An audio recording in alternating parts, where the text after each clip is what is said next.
ఓం గురు జయ గురు జయ జయ గురు ఓం గురు జయ గురు జయ జయ గురు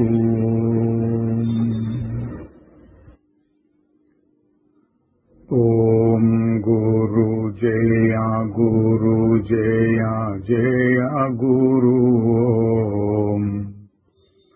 ఓం గురు జయ గురు జయ జయ గురు నిసర్గదత్త మహారాజు की జై. నిసర్గదత్త బోధ అనే ప్రవచన పరంపరలో రెండవ భాగానికి వచ్చాం. కిందటిసారి చూసిన దాంట్లో ముఖ్య అంశాలు తేలికే రమణ మహర్షి గారు చెప్పినట్టుగానే ఉంది. నేను అనే భావము అంటే మామూలుగా అహంకారం అని కూడా అనొచ్చు. చైతన్యం శరీరంతో కలిసి ప్రపంచంలో ఉన్నాను అనుకోవటం.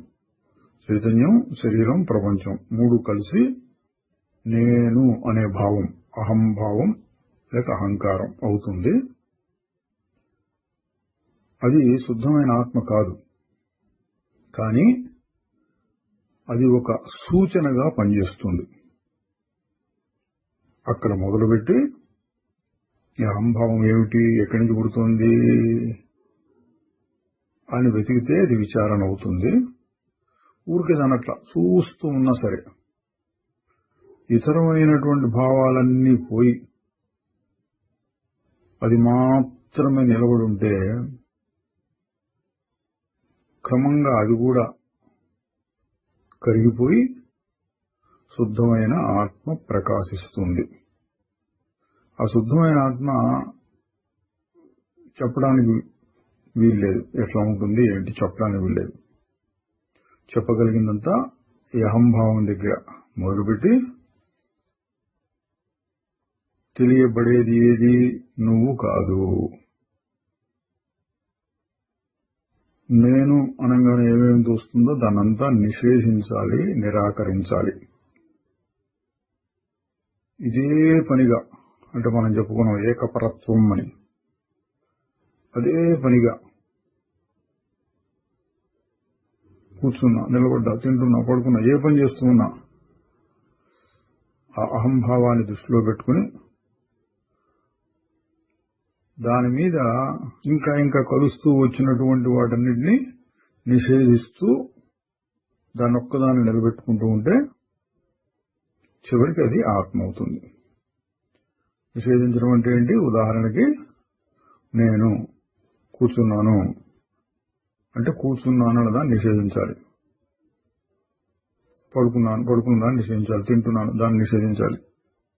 ఎందుకు? అవి మారిపోతున్నాయి కాబట్టి. నాకేదో ఆలోచన వచ్చింది, దాన్ని నిషేధించాలి. ఎందుకు? అది కూడా మారిపోతుంది కాబట్టి.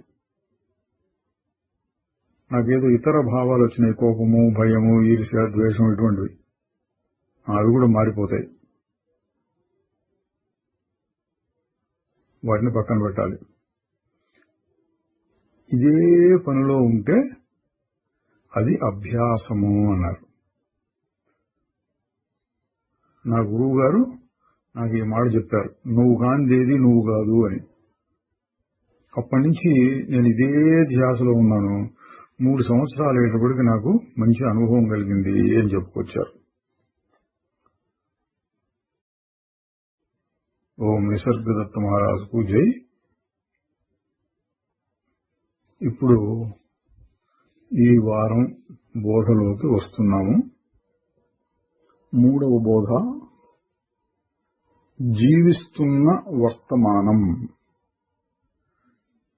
ఈ పేర్లన్నీ మహారాజు గారు పెట్టినవి కావు, ఈ గ్రంథ సంకలనకర్త పెట్టుంటారు. పాఠకులకి అంటే పుస్తకాలు చదివే వాళ్ళకి కొంచెం ఆసక్తికరంగా ఉండేటట్టు కొంచెం విచిత్రమైనటువంటి పేర్లు పెడుతూ ఉంటారు. ఇక్కడేం పెట్టారు? ది లివింగ్ ప్రెజెంట్ అంటే జీవిస్తున్న వర్తమానం. ఏమిటి జీవించడం ఏమిటి, వర్తమానం ఏమిటి? ఇది కొంచెం విచిత్రంగా ఉంటుంది. సరే, వాటిని మనం పట్టించుకోనక్కర్లేదు. మనకు కావాల్సిన అంశాలు మనం తీసుకోవాలి. ప్రశ్న: నా శరీరంతో పెద్ద ఇబ్బంది అనిపించట్లేదు, అట్లాగే నా యథార్థ స్వరూపంలో కూడా ఏం సమస్య లేదు. అయితే వచ్చిన కష్టమంతా అంతఃకరణతోటి, దాని మనస్సు అంటారో లేక జీవ చైతన్యం అంటారో ఏదైనా గాని, దాంతో సమస్య అంతా అన్నారు. మహారాజు గారు మళ్ళీ అడుగుతున్నారు, మనస్సుతో నీకొచ్చిన కష్టమేంటి? ప్రశ్న వేసిన ఆయన చెప్తున్నాడు, అది ఊరికే చెలిస్తూ ఉంటుంది, సుఖాల కోసం అరులు జాస్తూ ఉంటుంది, దుఃఖం అంటే భయపడుతుంది, అది అన్నాడు. మహారాజు గారు చెప్తున్నారు, సుఖము దుఃఖము అనే రెండు ఒడ్డుల మధ్య జీవితం అనే నది ప్రవహిస్తూ ఉంటుంది. జీవితాన్ని నదితో పోల్చి సుఖం వైపు దుఃఖం వైపు రెండు ఒడ్లు ఉంటాయి. ఒకే ఒడ్డుతో నది ప్రవహించదు కదా అంటే తప్పించుకోవడానికి వీల్లేనివి అన్నాడు. ఆ నదితో అంటే జీవితం అనే నదితో కలిసిమెలిసి ప్రవహించడానికి అంగీకరించక ఏదో ఒక ఒడ్డునే అంటిపెట్టుకుని ఉంటాను అని మనస్సు అనుకుంటే అది సమస్య. అంటే ఏమిటి? వారే చెప్తున్నారు, జీవితంతో ప్రవహించటం అంటే నా అర్థం ఏది వచ్చినా సరే అంగీకరించటం. వచ్చిన దాన్ని రానియాలి, పోయేదాన్ని పోనివ్వాలి. దీన్ని అంగీకరించడం లేక యాక్సెప్టెన్స్ అన్నారు ఇంగ్లీష్లో. ఇక్కడ మనం కొద్దిగా చూద్దామండి. జీవితంలో వచ్చిన దాన్ని రానియడం, పోయిన దాన్ని పోనీయటం, అదే వస్తూ ఉంటుంది, అదే పోతూ ఉంటుంది. నిజంగా మనం చేయగలిగింది ఏం లేదు. మరి ఇంకా అంగీకరించడం అంటే ఏంటి? ఇది ఇట్లా కదా అనే జ్ఞానంతో, మనం ఏం చేయలేం కదా అనే జ్ఞానంతో సరే కానీ అని, లేదా శుద్ధ చైతన్యానికి ఇదేమంటది కదా అని కానీ, రెండిట్లో ఏదో ఒకటి. లౌకికంగా చెప్తే మనం ఏం చేయలేం పోని, ఆత్మదృష్టితో చెబితే ఆత్మకి ఏది అంటదు. ఏ రకంగా అయినా సరే మనస్సులో ఆందోళన లేకుండా వచ్చిందాన్ని రానియడం, పోయిందాన్ని పోనీయడం, అది అంగీకారము అంటే. కోరను వద్దు, భయపడను వద్దు, ఉన్నదానిని ఉన్నట్లుగా, ఏది ఎప్పుడు జరుగుతుందో దానిని ఉన్నది ఉన్నట్లుగా, వచ్చేది వచ్చేటట్లుగా పరిశీలిస్తూ ఉండు. నువ్వు జరిగేది ఏదీ కాదు, ఎవరి యందు అన్నీ జరుగుతున్నాయో అది నీవు. అంటే ఎప్పుడు చెప్పుకునేదే, ఎన్ని వచ్చినా ఎన్ని పోయినా ఏమీ మారక ఎరుగు సాక్షి. దాన్ని తెలుసుకుంటే అంగీకరించటం. అంగీకరించడం అంటే ఏంటి? ఏం లేదు, హాయిగా ఉండటమే. అమ్మో ఇట్లా ఉండకూడదు, అమ్మో అట్లా ఉండకూడదు అంటే ఆయన చెప్పినట్టు నది యొక్క ఏదో ఒక ఒడ్డు దగ్గరికి వెళ్ళి అక్కడ ఇరుక్కుపోయినట్టు. అలా కాకుండా నదితో పాటుగా ప్రవహిస్తూ ఉండటం అంటే ఆ వచ్చింది పోతుంది, వచ్చింది పోతుంది, అది ప్రవహించటం, అంగీకరించటం అని కూడా అన్నారు. ప్రశ్న వేసిన ఆయన అంటున్నాడు, ఈ ఆలోచనలు భావాలు ఇవన్నీ క్షణికంగా వస్తూ ఉంటాయి, అర్థం పర్థం లేనివిగా ఉంటున్నాయి, అదంతా మనస్సులో దుమ్ము లాంటిది. కానీ అది మన దృష్టిని మూసివేస్తుంది, నాశనం చేస్తుంది ఇంకా మనస్సు గురించి అడుగుతున్నాడు. మనస్సుతోటి బాధ అన్నారు కదా, అందుకని మళ్ళీ అదే ప్రశ్న అడిగాడు ఇంకో రకంగా. మహారాజు గారు అయినా ఒక సంఘటన యొక్క జ్ఞాపకం నిజమైన సంఘటన కాజాలదు. అట్లాగే ఒకదాని ఊహ కూడా ఒక ఘటన కాజాలదు. అంటే ఏంటి? ఇంతకుముందు అయిపోయింది, ఎప్పుడో అయిపోయింది, లేదా ముందు జరగబోయేది గుర్తు తెచ్చుకోవడం లేక ఊహించుకోవడం, అది ఇప్పుడు లేదు. కొద్దిగా ఆగి చూస్తే మనకే తెలుస్తుంది, ఇప్పుడు లేదుగా, ఊరికే వచ్చింది, ఆ పరిస్థితి ఇప్పుడు లేదు. వచ్చిన దాని నిజం అనుకుని అందులో దూరి మళ్ళీ ఇప్పుడు ఆ అహంభావం కలిస్తే మళ్ళీ సుఖ దుఃఖాలు వస్తున్నాయి. అయితే వర్తమానం అంటే ఇప్పుడు జరుగుతున్నది. భూతకాలం అంటే గుర్తు తెచ్చుకోవాలి, భవిష్యత్ అంటే ఊహించుకోవాలి. వర్తమానం అంటే ఇప్పుడున్నది. మహారాజు గారు చెప్తున్నారు, ఈ వర్తమానం ఒక ప్రత్యేకత కలిగి ఉన్నది.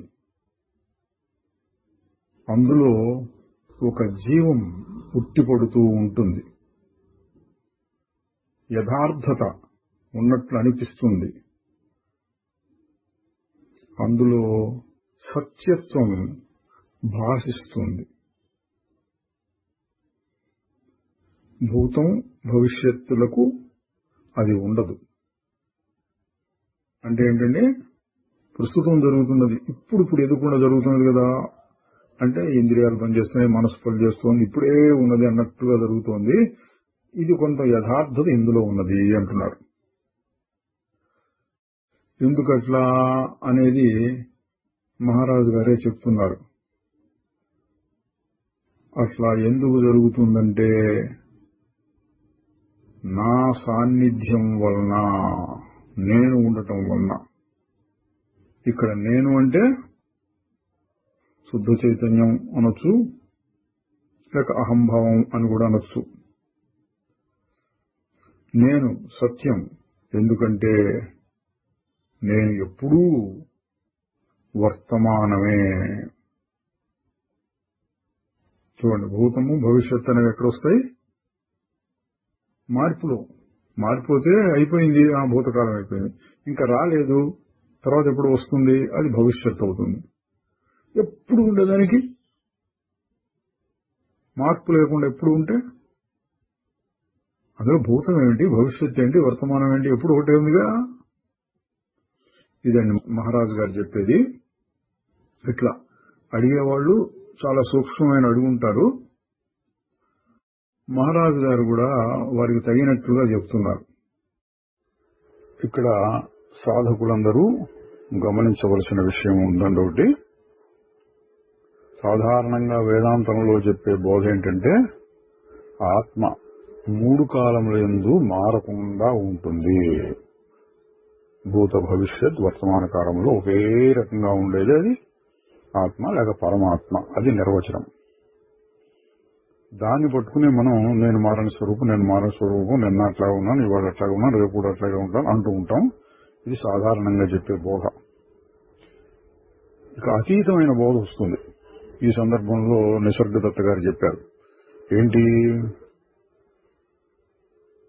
ఎప్పుడు వర్తమానమే, మారేదానికి భూతము భవిష్యత్తు ఉంటాయి, కానీ మారకుండా ఉండేదానికి ఎప్పుడు వర్తమానమే. అంటే మనస్సు స్థాయిలో ఆలోచించినప్పుడు భూత భవిష్యత్ వర్తమానాలు ఉంటాయి. శుద్ధమైన ఆత్మదృష్టితో చెప్పినప్పుడు వర్తమానం మాత్రమే ఉంటుంది అని. గట్టిగా ఆలోచిస్తే ఏ రకంగా చెప్పినా ఒకటే.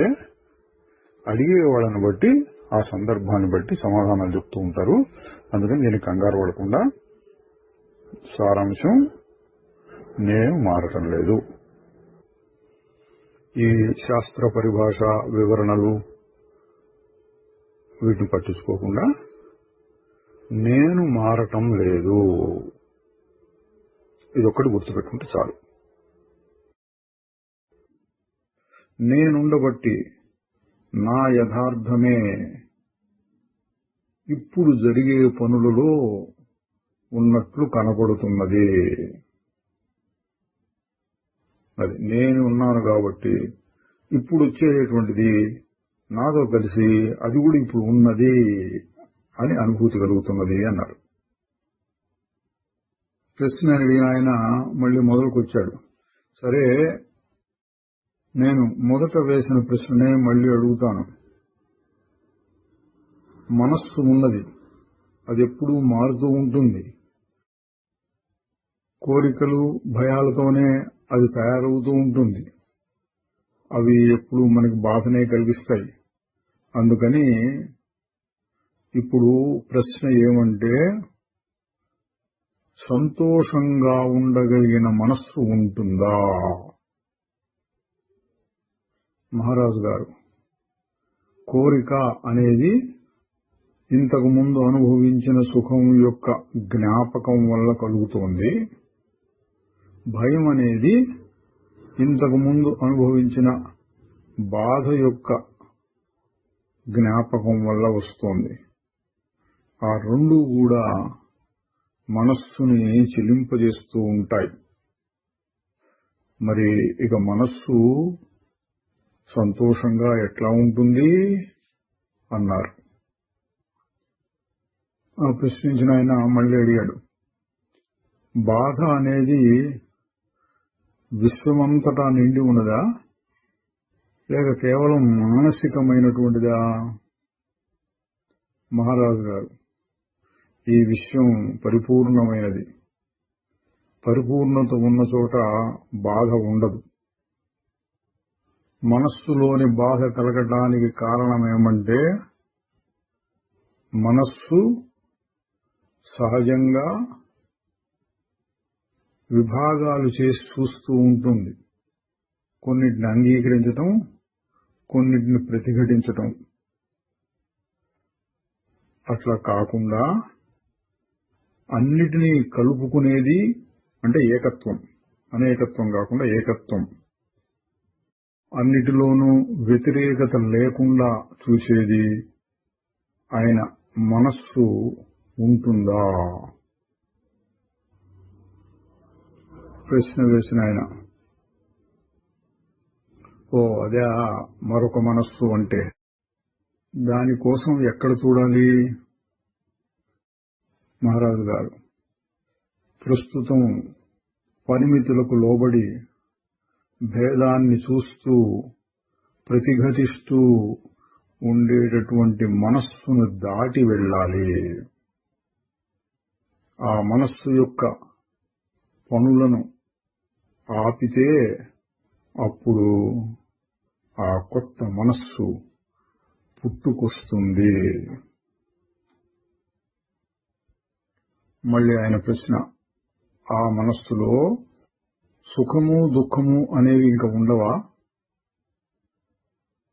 మహారాజు గారు, మనకు తెలిసిన సుఖ దుఃఖాలు ఉండవు. అంటే కోరదగినవి, ప్రతిఘటించదగినవి అన్నట్లుగా ఉండవు. అంతటినీ ఏకత్వంగా చూసే మనస్సులో ఆనందం ఉంటుంది. పనులలో ఆనందం, పరిస్థితులతో పోరాడటంలో ఆనందం. మొదట్లో కాస్త ఇబ్బంది కలిగినా చివరిగా జయిస్తుంది. ఇదంతా కొంచెం అడిగిన వాళ్ళని బట్టి వాళ్ళ స్థాయికతో చాలా సూక్ష్మమైన తర్కం అది ఉపయోగించి చెప్పిన మాటలండి.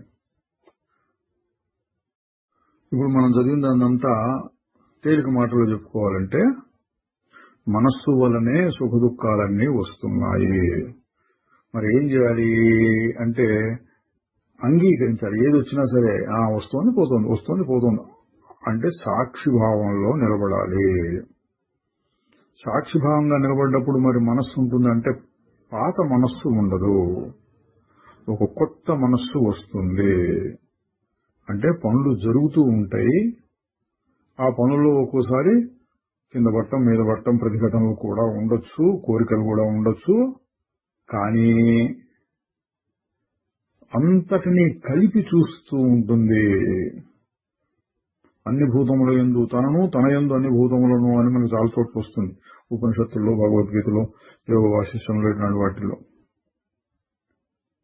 అట్లా ఏకత్వంతో చూస్తూ ఉంటే ఊరికే ఇదంతా మాయా మాత్రం అన్నట్లుగా చూస్తూ ఉండేటటువంటి మనస్సుని ఇక్కడ కొత్త మనస్సు అని పేరు పెట్టారు. నీ పాత మనస్సుపై కొత్త మనస్సు పుడుతుంది. ఇప్పుడు దృష్టిలో మార్పు వచ్చి అన్నిటినీ ఏకత్వ దృష్టితో చూసేటప్పుడు అన్నారు. ఈ విషయం మనం ఇంతకుముందు వినదే, చదువుకున్నదే, తెలుసుకున్నదే. అయితే ఇక్కడ చెప్పే పద్ధతి ఆ విదేశీయులకు తగినట్లుగా ఇక్కడ మహారాజు గారు చెప్పారు. తరువాత అధ్యాయం 5. పుట్టిందల్లా చావలసిందే. ఇది దాని పేరు, అధ్యాయం పేరు. ప్రశ్న: సాక్షి చైతన్యం అనేది శాశ్వతమా కాదా? ఇది కూడా ఒక ముఖ్యమైన ప్రశ్న అండి. వేదాంతంలో ఆత్మవిచారణ చేసేటప్పుడు ముఖ్యమైనటువంటి గమనికేంటి? ఏది మారకుండా ఉంటుంది, ఏది అన్నిటినీ తెలుసుకుంటోంది, ఇట్లాంటి ప్రశ్నల సహాయంతో అంతరంగంలో పరిశీలిస్తూ ఉండాలి. ఇక్కడ అడిగింది ఏంటంటే సాక్షి చైతన్యం. మనం సాక్షి అన్న మాటని వేదాంతంలో ఎక్కువగా వాడుతూ ఉంటాం. ఏ అర్థంలో వాడతాం? అట్లా ఊరక చూస్తూ ఉంటుంది, అసంగంగా చూస్తూ ఉంటుంది. అహంకారం అనేదేమో వాటితో కలిసిపోయి నేను, నాది అనుకుంటూ రాగద్వేషాలు, సుఖ దుఃఖాలు అనుభవిస్తూ ఉంటుంది. అది అహంకారం. సాక్షి అంటే అన్నిటిని చూస్తూ ఉంటుంది, కానీ అసంగంగా, అంటుకోకుండా దూరం నుంచి చూస్తున్నట్లుగా ఉంటుంది. అందువల్ల ఈ సాక్షి చైతన్యానికి చాలా విలువ ఇస్తాము. దానిని అభ్యాసం కూడా చేయాలంటాము. ఇప్పుడు దాని గురించినటువంటి చర్చ. సాక్షి చైతన్యం శాశ్వతంగా ఉంటుందా? మహారాజు గారు, అది శాశ్వతం కాదు. చూచేది చూడబడేదానితోటే వస్తుంది, పోతుంది. ఈ చూచేది, చూడబడేది రెండు దేనియందు వచ్చి పోతూ ఉన్నాయో అది కాలాతీతం. ఇక దాన్ని శాశ్వతం అందామా? అది కూడా కుదరని మాటే. ఎందుకంటే దానికి ఏ మాటలు చెల్లుబాటు కావు. భావాతీతం అంటే ఇది మామూలుగా మనం కూడా చెప్పుకునేదే. ఇక్కడ అడిగినానికి తగినట్టుగా కొంచెం అతీతమైన బోధ చేశారు. సాక్షి చైతన్యం సాధకులకు సంబంధించినంత వరకు సాక్షి చైతన్యం అనేది చాలా గొప్ప విషయం. ఇక సాక్షి అనేది శాశ్వతమైన ఆత్మవస్తువా? ఎందుకనంటే ఇక్కడ సాక్షి అనేది కూడా చాలా సూక్ష్మంగా చూస్తే ఏదో ఒకదాన్ని తెలుసుకుంటోంది, అసంగంగా తెలుసుకుంటోంది, కానీ తెలుసుకుంటోంది. ఫలానా దాన్ని నేను తెలుసుకుంటున్నాను అన్న భావం అందులో ఉంటుంది. కాబట్టి అది కూడా అహంకారమే. అయితే మనకు సామాన్యంగా తెలిసిన అహంకారం కాదు. దేన్ని అంటుకోకుండా ఊరక తెలుసుకుంటున్నాను అంతే అహంకారం. కలిసిపోతున్నాను, సుఖ దుఃఖాలు, రాగద్వేషాలు కలుగుతున్నాయి అనుకునే అహంకారం కాకుండా ఊరక చూస్తున్నాను అంటే అదొకటి ఉంది, నేను ఉన్నాను, చూస్తున్నాను. ఇది ఉంది కాబట్టి కొంచెం సూక్ష్మంగా ఆలోచిస్తే సాక్షి చైతన్యం కూడా వచ్చిపోయేదే. మరి అసలైన ఆత్మ ఏది అంటే భావాతీతం. అసలు ఏ వస్తువు లేదు, చూసేవాళ్ళు లేదు, చూడబడేలేదు, అటు ఊరకేదో గాఢ నిద్రలో ఉన్నట్టు. దాన్నే యోగులు నిర్వికల్ప సమాధి అని కూడా అంటూ ఉంటారు. అది శాశ్వతమా అంటే మహారాజు గారు దానికి కూడా శాశ్వతం అన్న మాట వాడకుండా దాని గురించి చెప్పడానికి లేదు. శాశ్వతము, నిత్యము, అవినాశి ఇట్లాంటి మాటలేవి దానికి చెప్పడానికి వీల్లేదు, అంతే అన్నారు. దాని మీద మరొక ప్రశ్న అడుగుతున్నాడు ఆయన. గాఢ నిద్రలో తెలియబడేది గాని తెలుసుకునేది గాని రెండు లేవు. మరి ఈ శరీరం తెలుసుకోవడానికి సమర్థంగా ఉంటుంది. ఆ విధంగా చేసేది ఏది అంటే ఇక్కడ ప్రశ్న ఏంటంటే, ఇంతకుముందు మహారాజు గారు ఒకసారి చెప్పారు, నిద్రలో ఉన్నవాడిని కూడా తట్టి లేపితేనో పిలిస్తేనో పలుకుతున్నాడు అంటే అక్కడ ఈ శరీరము ప్రపంచము అనేటటువంటి భావం లేకుండా ఉన్నప్పటికీ అటువంటి భావాలు కలగటానికి తయారుగా ఉంది. దాని గురించి అడిగిన ఇక్కడ ఈ అడిగేవన్నీ సిద్ధాంతపరమైన ప్రశ్నలు. సాక్షి చైతన్యం శాశ్వతమా కాదా, దానికి కూడా అతీతమై మారకుండా ఉండేది శాశ్వతమా, నిద్రలో కూడా ఉండేటటువంటి చైతన్యం ఏ రకానికి సంబంధించింది, ఇవన్నీ సిద్ధాంతపరమైన ప్రశ్నలు వాళ్ళు అడుగుతున్నారు. కాబట్టి మహారాజు గారు ఓపికగా సమాధానాలు చెప్తున్నారు. సాధకులైన వాళ్ళు వీటిని మరీ ఎక్కువగా పట్టించుకోకూడదు. అటువంటి సందేహమే మనకు కూడా ఉంటే కాస్త విని తీర్చుకోవచ్చు, లేకపోతే వదిలేయచ్చు. అసలు విషయాన్ని అంటే సాధకులకు కావలసిన విషయాన్ని మాత్రం తీసుకుంటూ ఉండాలి. మహారాజు గారు చెప్తున్నారు, గాఢ నిద్రలో తెలుసుకునేది లేదు అని చెప్పటానికి వీల్లేదు. అక్కడ విషయముల యొక్క అనుభవము అట్లాగే రకరకాల ఆలోచనలు లేవు అని చెప్పొచ్చు, అంతవరకే. అసలు ఏ అనుభవము లేదు అంటే అది కూడా ఒక అనుభవం. అంటే ఏ అనుభవము లేకుండా ఉండటం కూడా ఒక అనుభవం అవుతుంది. అట్లాగే తెలుసుకునేది మాత్రమే నాకేమీ తెలియటం లేదు అని చెప్పగలుగుతోంది. నిద్ర అనేది కేవలం జ్ఞాపకాలు లోపించటమే, తెలుసుకునే శక్తి మటుకు ఉన్నది. ఆ విధంగా జీవితం సాగిపోతూ ఉంటుంది.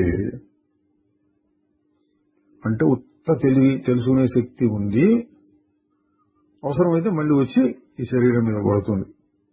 అది సారాంశం. అందువల్లనే అది 100% ఆత్మానుభవం కాదు. ఆత్మ అనేది అన్ని అవస్థల్లోనూ ఉంటుంది. ఆ రకంగా చెబితే అక్కడ కూడా ఆత్మానుభవం ఉన్నది అని చెప్పొచ్చు. ఇంకొక రకంగా చెబితే అది తమో గుణంతో కూడింది. అంటే తన స్వరూపం తనకి చక్కగా తెలియటం లేదు. అందువల్లనే జాగ్రత్త అవస్థలో దాని అనుభవాన్ని పొందాలి. ఈ విషయాన్ని రమణ మహర్షి గారు కూడా చాలాసార్లు చెప్పారు. మరొక ప్రశ్న అడుగుతున్నారు. అంతా ఒకే తెలివి స్వరూపము అని అంటున్నారు. మరి ఒక ప్రత్యేకమైన అంటే వ్యక్తిలాగా ఉనికి ఎలా కలుగుతోంది? మహారాజు గారు చెప్తున్నారు, ఒక ప్రత్యేకమైన శరీరంలో అంటే ఇక్కడ మనస్సు అని పెట్టుకోండి. ఒక మనస్సులో శుద్ధ చైతన్యం, అంతటా నిండిన చైతన్యం యొక్క ప్రతిఫలనము జరిగితే అంటే సూర్యుడు ఒక అద్దంలో ప్రతిఫలించినట్టుగా శుద్ధ చైతన్యం అంతటా ఉన్నది ఒక శరీరంలో అంటే మనస్సులో ప్రతిఫలిస్తే అప్పుడు ఒక అస్తవ్యస్త పరిస్థితి తికమక కలుగుతోంది. మారేది మారినట్లు, మారంది మారేటట్లు. ఆ తికమకను తొలగించటమే మన సాధన అన్నారు. ఆయన మళ్ళీ అడుగుతున్నాడు, చనిపోయినప్పుడు ఈ తికమక పోదా? మహారాజు గారు, మరణంలో ఈ శరీరం మాత్రమే చనిపోతుంది, జీవం పోదు, చైతన్యం పోదు, సత్పదార్థం పోదు. అప్పుడు అంటే మరణం తర్వాత జీవం మరింత చురుకుగా ఉంటుంది. అంటే ఈ శరీరము అనేటటువంటి ఒక అడ్డం పోయేటప్పటికి దాని ఇష్టం వచ్చినట్టుగా ఉంటుంది అంటున్నారు. మళ్ళీ ప్రశ్న, ఆ సత్పదార్థాన్ని కనుక్కోవటం ఎలాగా? సమాధానం, నువ్వు ఏ విషయాన్నైనా ఎలా కనుక్కోవాలని చూస్తావు? నీ మనస్సు, శ్రద్ధ మొత్తం దాని మీదే పెట్టాలి. దాన్ని ఎప్పుడూ గుర్తుంచుకోవడానికి ప్రయత్నం చేయాలి. ఏది గుర్తులో ఉండాలో దానిని ఎప్పుడూ గుర్తులో ఉంచుకోవటమే విజయానికి రహస్యం. చిత్తశుద్ధి ద్వారా నీవు దాన్ని చేరగలవు.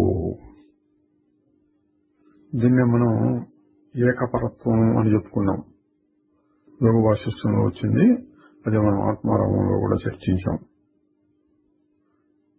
అంటే ఏది నువ్వు కావాలనుకుంటున్నావో, అది తెలుసుకోవాలనుకుంటున్నావు, అదే అదే ఎప్పుడు ఎప్పుడు కూర్చున్నా, నిలబడ్డా, పడుకున్నా ఊరికే గుర్తొస్తూ ఉండాలి. ఏంటది ఏంటది ఏంటది ఏంటదని.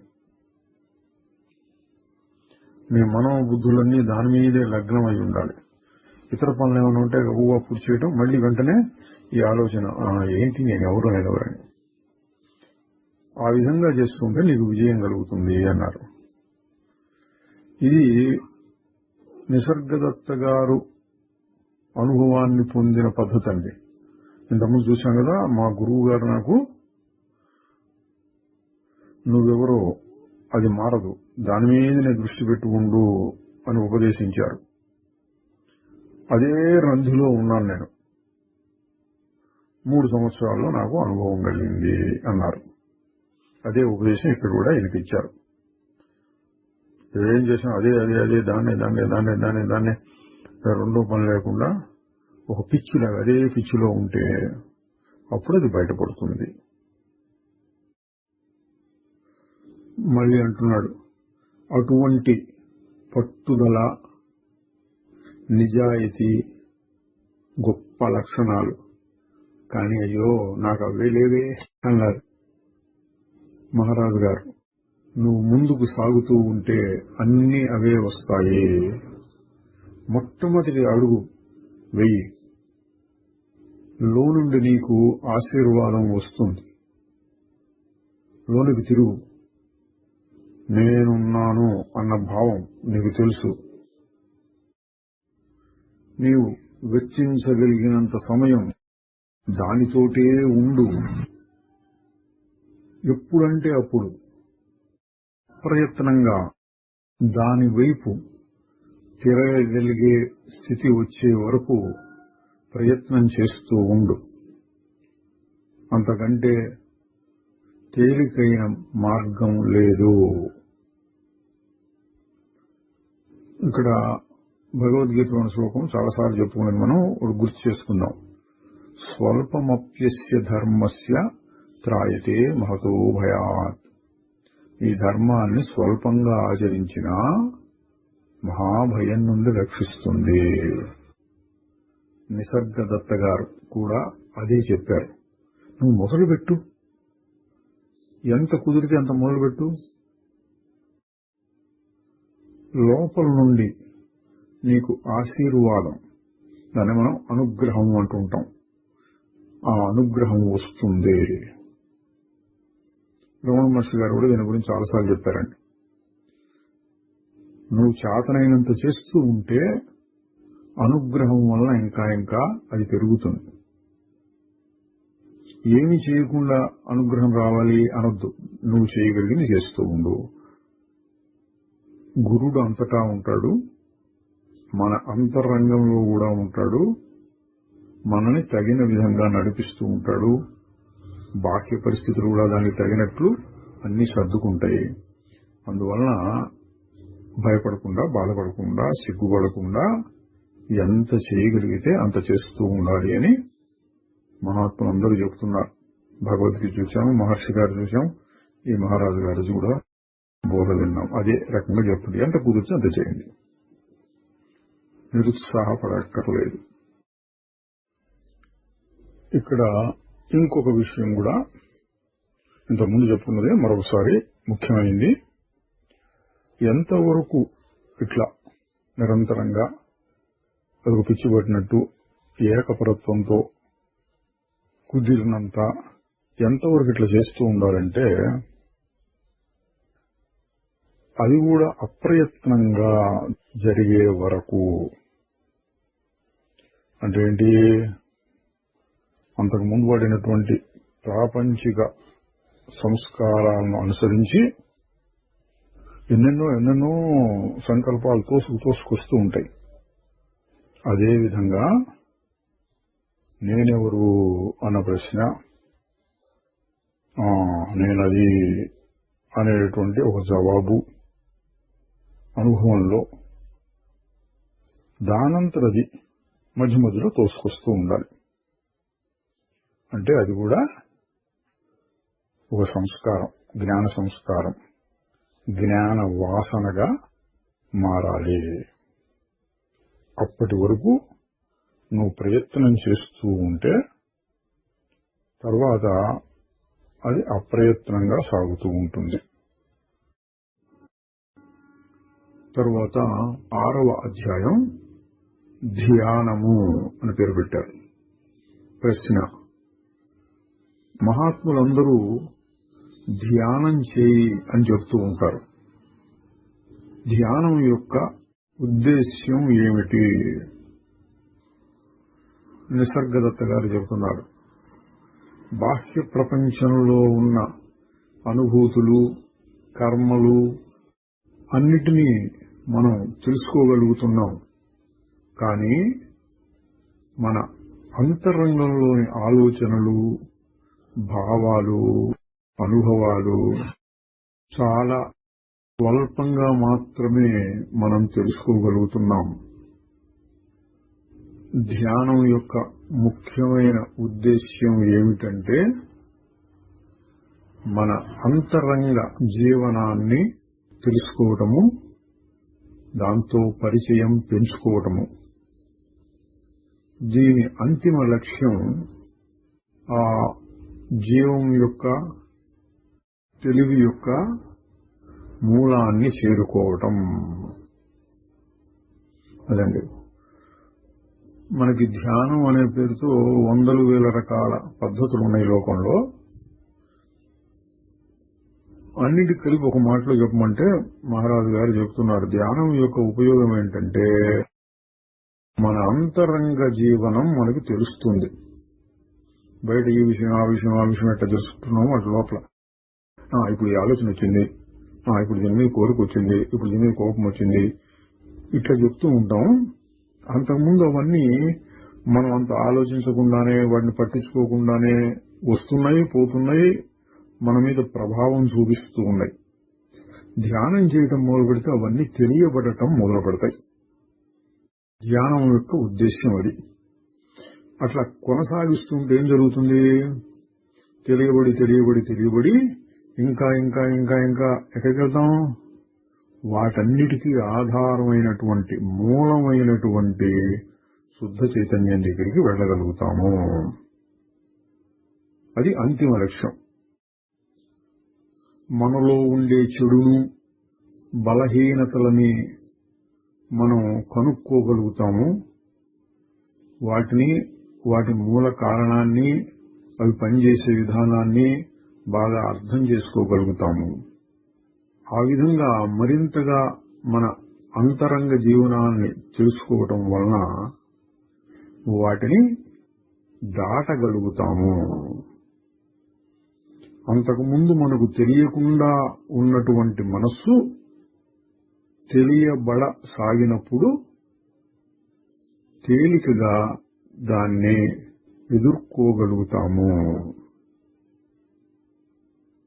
ఇవి కూడా చాలా గంభీరమైనటువంటి ప్రశ్నలండి. అడిగే వాళ్ళని బట్టి చెప్తున్నారు. మనలో ఉన్న దుష్టగుణాలను ఎట్లా తీసేయడం? ముందు వాటిని తెలుసుకోవాలి. మనం వాసన అనే పేరుతో చాలాసార్లు చర్చించాం. వాసన అంటే లోపల ఉండేటువంటి ప్రవృత్తి, అంటే ఏ విధంగా బయటికి రావాలి అని చూసేటటువంటిది. అది తెలియదు మనకి ఏముందో అసలు కూడా. బయటకు ఒక్కసారిగా దూకొచ్చేటప్పటికి అప్పుడు బాహ్య ప్రపంచంలో మనకి ఏదో కనపడుతుంది, కోపమో తాపం అటువంటి కనపడతాయి. లోపల అసలు ఏది ఉంది, ఏది ఇట్లా బయటకు వచ్చింది అనేది మనకి తెలియకుండా ఉంటుంది. దాన్ని అవ్యక్త మనస్సు అని కూడా అన్నాం. వాసనలు అవ్యక్త మనస్సు తెలియకుండా ఉంటుంది. ఈ ధ్యానం చేయటం వలన ఆ వాసనలు, సంస్కారాలు, అవ్యక్త మనస్సు అది ఇంకొంచెం కొంచెం కొంచెం బాగా బాగా బాగా తెలియటం మొదలు పెడుతుంది. తెలిసిన తర్వాత ఓహో ఇదిందా లోపల అంటే దాన్ని మళ్ళీ ఆత్మజ్ఞానాన్ని ఉపయోగించి తీసివేయటం తేలికవుతుంది. ఈ సందర్భంలో మరొక విషయం మనం గుర్తుకు తెచ్చుకోవచ్చు. భగవద్గీత ప్రవచనాలు చెప్పుకునే రోజుల్లో వాసనల గురించి వారి వారి అభిప్రాయాన్ని చాలా మంది తెలియజేశారు. ఆ సందర్భంలో చాలా మంది చెప్పిన విషయం ఏంటంటే, పరిశీలిస్తున్న కొద్దీ అంతకుముందు తెలియబడని వాసనలు, రాగద్వేషాలు ఇప్పుడు తెలియబడుతున్నాయి అన్నారు. ఇప్పుడు మహారాజు గారు చెప్పింది కూడా అదేనండి. ఇది మొదట్లో వచ్చేటటువంటి ప్రయోజనం. రాను రాను ఏమవుతుంది, అవన్నీ కూడా ఆగిపోయి శుద్ధ చైతన్యం తన ఆత్మస్వరూపం అట్లా బయటపడుతుంది. ఈ రెండు ప్రయోజనాలు చెప్పారు. మళ్ళీ ప్రశ్నిస్తున్నారు ఆయన. అట్లా నిశ్చలమైనటువంటి మనస్సు వలన మనకి ఏంటి ప్రయోజనం? మహారాజు గారి సమాధానం, మనస్సు నిశ్చలమైనప్పుడు మనని మనం శుద్ధ చైతన్యంగా తెలుసుకోగలుగుతాము. అనుభవము, అనుభవించేవాడు అనే వాటి నుండి దూరమై శుద్ధ చైతన్యంగా మిగులుతాము. ఇదండి. మనస్సు నిశ్చలమైతే ఏంటి లాభం అని అడిగితే, మనస్సు నిశ్చలమైనప్పుడు మన యొక్క అసలు స్వరూపం శుద్ధ చైతన్యం బయటపడుతుంది. దాన్ని ఇంకొక రకంగా చెప్తే అప్పుడప్పుడు చెప్తూ ఉంటారు, మనస్సు నిశ్చలమైపోతే అదే ఆత్మ, ఆత్మ తెలిస్తే అదే మనస్సు. తేలిగ్గా అర్థం కావడానికి శాస్త్రంలో రకరకాలుగా అటు తిప్పి ఇటు తిప్పి చెప్తూ ఉంటారు. తేలిగ్గా చెప్పుకుంటే మనస్సు ఆగిపోతే ఆత్మ ఉంటుంది. ఆత్మ ముందు లేదా అంటే ముందు ఉంటుంది. మనస్సు ఆగినప్పుడు ఆ మనస్సే ఆత్మలాగా అయిపోతుంది. అది దాని యొక్క ప్రయోజనం. మరి ఎప్పుడు అట్లా నిశ్చలంగా ఉంటే ప్రారంధము, వ్యవహారము ఎట్లాగూ అంటే దానికి కూడా మహారాజు గారు చెప్తున్నారు. నేను ఇది, నేను అది అనేటటువంటి భావాలు ఉండవచ్చు, కానీ అవి కూడా దృశ్యంలో భాగాలే, తెలియబడేవి. సాక్షి చైతన్యానికి వాటితో గల సంబంధం తెగిపోతుంది. అంటే ఏంటంటే,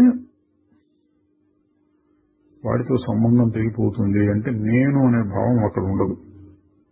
నేను అనేటువంటి భావము ఇక్కడ సాక్షి శుద్ధ చైతన్యం మీద ఉంటుంది. నేననే భావం ఉంటుంది, కానీ సాక్షి మీద. అహంకారం ఉండదు, అంటే కలిసిపోవడం ఉండదు. తెలిపి చెప్తే అది వాటితో కలవకుండా పనులు జరుగుతూ ఉంటాయి. అది నిశ్చలమైన మనస్సు వల్ల కలిగే ఉపయోగం. మళ్ళీ అడుగుతున్నారు ఆయన, సత్వగుణం చాలా తక్కువగా ఉంది, రజోతమో గుణాలు మితిమీరి ఉన్నాయి, నేను వాటిని ఏ విధంగా దిద్దుకోవాలి? మహారాజు గారు అంటున్నారు, వాటిని గమనిస్తూ ఉండటం ద్వారా, నీ మీద వాటి ప్రభావాన్ని గమనిస్తూ ఉండాలి.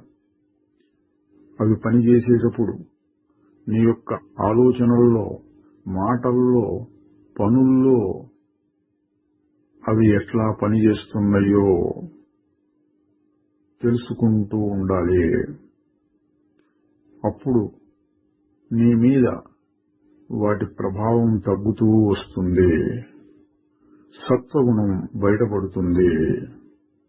ఇది అంత కష్టమేమీ కాదు.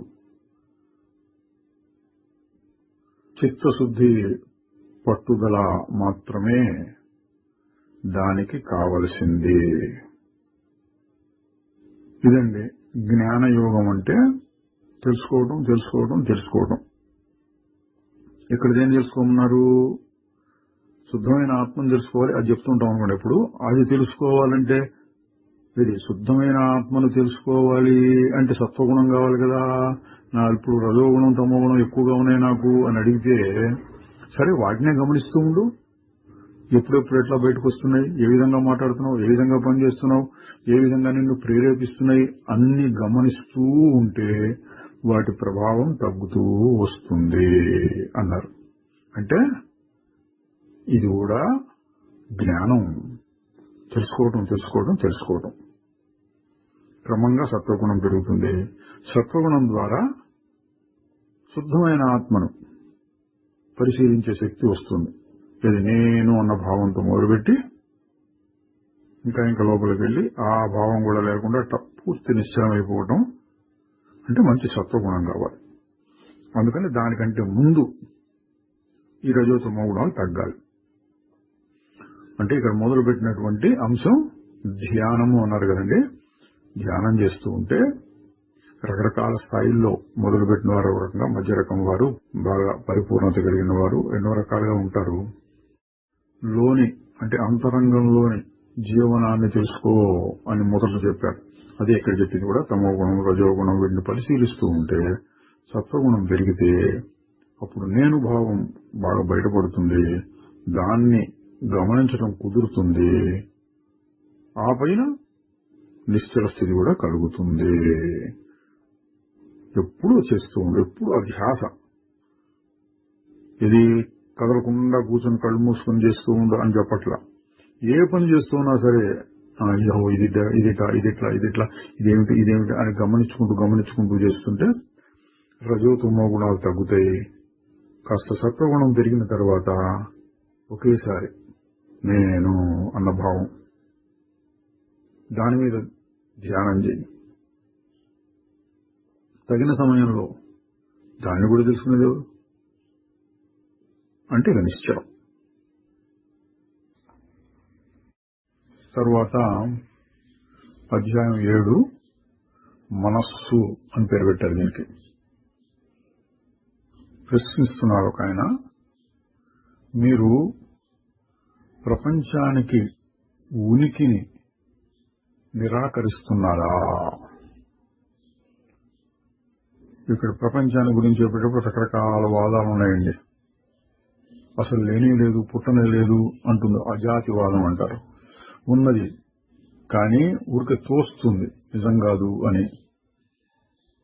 కాదు, చాలా సత్యంగా ఉంది, పరమేశ్వరుడు తనలో నుంచే ఈ ప్రపంచాన్ని యథార్థంగా సృష్టి చేశాడు అని ఇంకా ఎన్నో రకాలుగా చెప్పుకోవచ్చు.